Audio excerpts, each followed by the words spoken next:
ജനനം 1947, പ്രണയം തുടരുന്നു എന്ന ഒരൊറ്റ സിനിമ കൊണ്ട് തന്നെ മലയാള സിനിമാ ലോകത്ത് അടയാളം തീർത്ത ജയരാജ് കോഴിക്കോടാണ് ഇന്ന് IFFK വേദിയിൽ നിന്നും നമ്മോടൊപ്പം ചേരുന്നത്. സാർ നമസ്കാരം. സാർ, നല്ലൊരു ബ്രേക്കായിരുന്നു ആ സിനിമ. സാറിനെ സംബന്ധിച്ചിടത്തോളം ചെറിയ ചെറിയ വേഷങ്ങൾ സാർ ചെയ്തതിന് ശേഷം ഏറ്റവും ശക്തമായ മുഴുനീള ക്യാരക്ടറായിരുന്നു അതിലെ ആ ഒരു കഥാപാത്രം.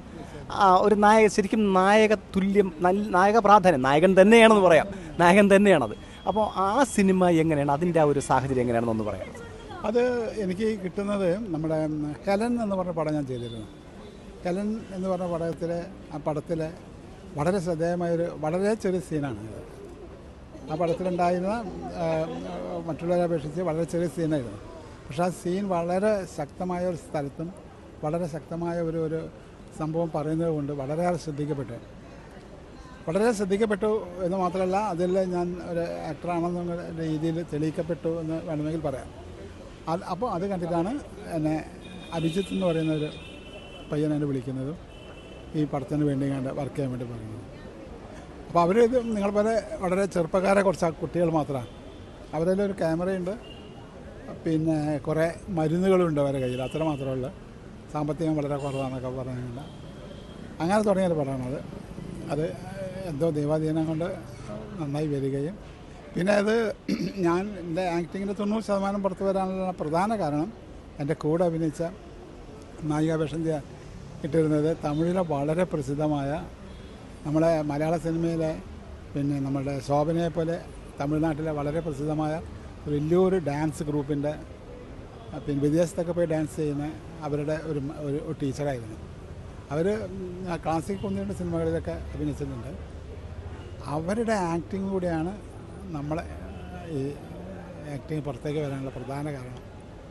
ബാക്കി എല്ലാവരും അതിനകത്ത് വളരെ നന്നായിട്ട് അഭിനയിക്കും. നമ്മളെ കൂടെ ഉള്ളവർ അഭിനയിക്കുമ്പോഴാണ് നമ്മളെ ആക്ടിങ് പുറത്തേക്ക് കാണാൻ സാധ്യതയുള്ളത്. അതുകൊണ്ട് അങ്ങനത്തെ രീതിയിൽ എല്ലാവരും നന്നായി അഭിനയിക്കും. നമുക്ക് നല്ലൊരു സപ്പോർട്ട് കിട്ടുകയും ചെയ്ത പടമായിരുന്നു അത്.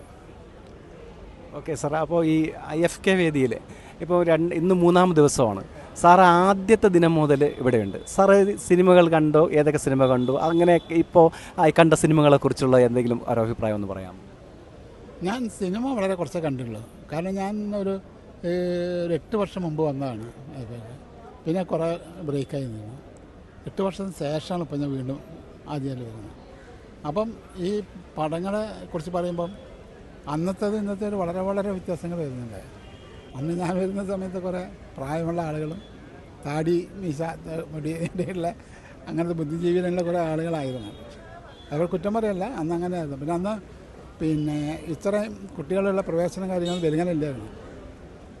പിന്നെ എനിക്ക് തന്നെ അന്ന് എത്തിപ്പെടാനുള്ള കാരണം അടൂർ സാറാന്ന് തോന്നുന്നുണ്ട്. അതിൻ്റെ എല്ലാവർക്കും ഒരു പാസ് അനുവദിക്കണം എന്ന് പറഞ്ഞുകൊണ്ട് ആദ്യം 10 രൂപയ്ക്ക് എന്തോ ഒരു പാസ് ഫസ്റ്റ് ചെയ്യുന്നത്.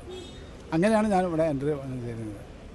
പിന്നെ കല്യാണം കഴിഞ്ഞ് അതിൻ്റെ പല തിരക്കും കാര്യങ്ങളായിട്ട് അങ്ങനെ പോയിട്ട് പിന്നെ ഈ വർഷമാണ് പിന്നെ ഞാൻ വരുന്നത്.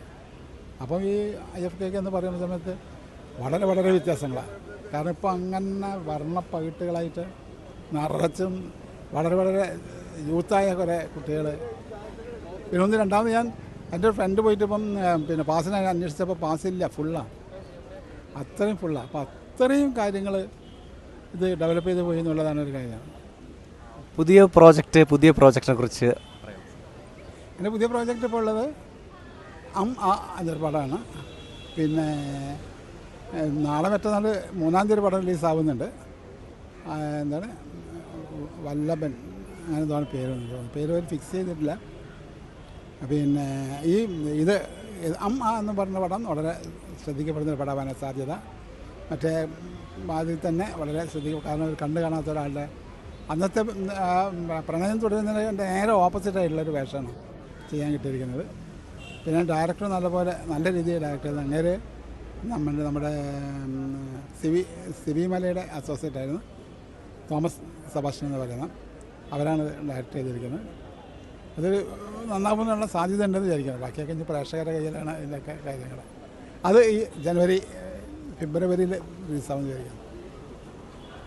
ഓക്കെ, ചെറിയൊരു വേഷത്തിൽ നിന്ന് ശ്രദ്ധിക്കപ്പെട്ട വേഷത്തിലല്ല പ്രാധാന്യം, കിട്ടുന്ന വേഷത്തെ തന്മയത്വത്തോടുകൂടി അഭിനയിക്കുക എന്നതായിരുന്നു അദ്ദേഹത്തിൻ്റെ. അങ്ങനെ ആ തന്മയ ഭാവത്തോടു കൂടി ചെയ്തതിൻ്റെ ഫലമാണ് അദ്ദേഹത്തിന് പിന്നീട് ലഭിച്ചുകൊണ്ടിരിക്കുന്ന വേഷങ്ങൾ. അദ്ദേഹത്തിന് എല്ലാവിധ ആശംസകളും നേരുന്നു. നന്ദി.